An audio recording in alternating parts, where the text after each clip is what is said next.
ಶ್ರೀ ವಿದ್ಯಾಗಣಪತಿ ಹಾಗೂ ದುರ್ಗಾಪರಮೇಶ್ವರಿ ಜೀರ್ಣೋದ್ಧಾರ ಸೇವಾ ಸಮಿತಿಯ ಅಧ್ಯಕ್ಷರು ನಾವು. ಇವತ್ತಿನ ದಿವಸ 48ನೇ ವರ್ಷದ ಕರಗ ಮಹೋತ್ಸವ ಜಾತ್ರೆಯನ್ನು ಮಾಡ್ತಾಯಿದ್ದೀವಿ. ಇಷ್ಟು ಜನಸಂಖ್ಯೆ ಸೇರಿರೋದು ಹಾಗೂ ಇವತ್ತಿನ ಕರಗ ಮಹೋತ್ಸವ ಅಲ್ಲಿನ ತುಂಬ ಅದ್ಭುತವಾಗಿ ನಡೀತು. ಅದಕ್ಕೆ ಭಕ್ತರುಗಳೆಲ್ಲ ಸಹಕಾರ ಕೊಟ್ಟರು. ಅದೇ ರೀತಿಯಲ್ಲಿ ನಮ್ಮ ಕಾರ್ಯಕಾರಿ ಸಮಿತಿ ಸಹಕಾರ ಕೊಟ್ಟರು. 48ನೇ ವರ್ಷದ ಕರಗ ಮಹೋತ್ಸವ ನಾನಾ ಎಲ್ಲರೂ ಭಕ್ತರುಗಳು ಹೆಚ್ಚಿನ ಸಂಖ್ಯೆ ಇದ್ದಾರೆ.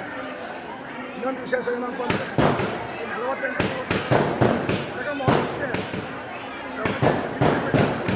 ಅಧ್ಯಕ್ಷರಾದಂಥ ಗೋಪಿರವರು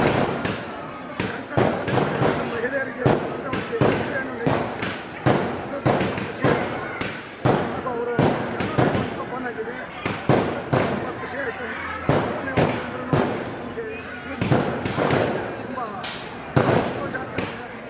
ಆ ಒಂದು ತುಂಬ ಖುಷಿ ಆಗ್ತಾಯಿದೆ. ಇದೇ ರೀತಿಯಲ್ಲಿ ಭಕ್ತರುಗಳು ಸಹಕಾರ ಕೊಟ್ಟರೆ ಪ್ರತಿ ವರ್ಷವೂ ಇದೇ ಇನ್ನೂ ಅದ್ಭುತವಾಗಿ ಮಾಡೋಂಥ ಅವಕಾಶ ಕೊಡಬೇಕು ಅಂತ ಎಲ್ಲ ಭಕ್ತರುಗಳಿಗೂ ನನ್ನ ಸ್ನೇಹಿತರುಗಳು ಬಂದಿರೋ ತಾಯಿ ನಮಸ್ತೆ.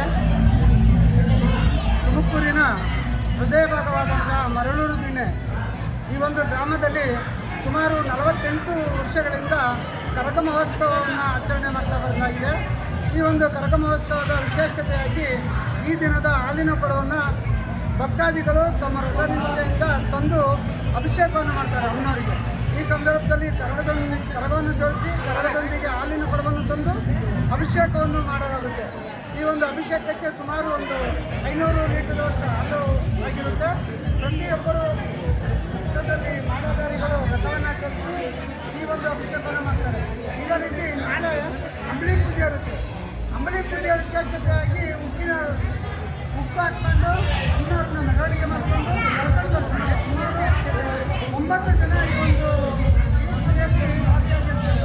ಆ ರಥವನ್ನು ಮಾಡ್ತಕ್ಕಂಥವ್ರು ಮಾತ್ರನೇ ಆ ಒಂದು ಹಂಚಲಾಗಲಿ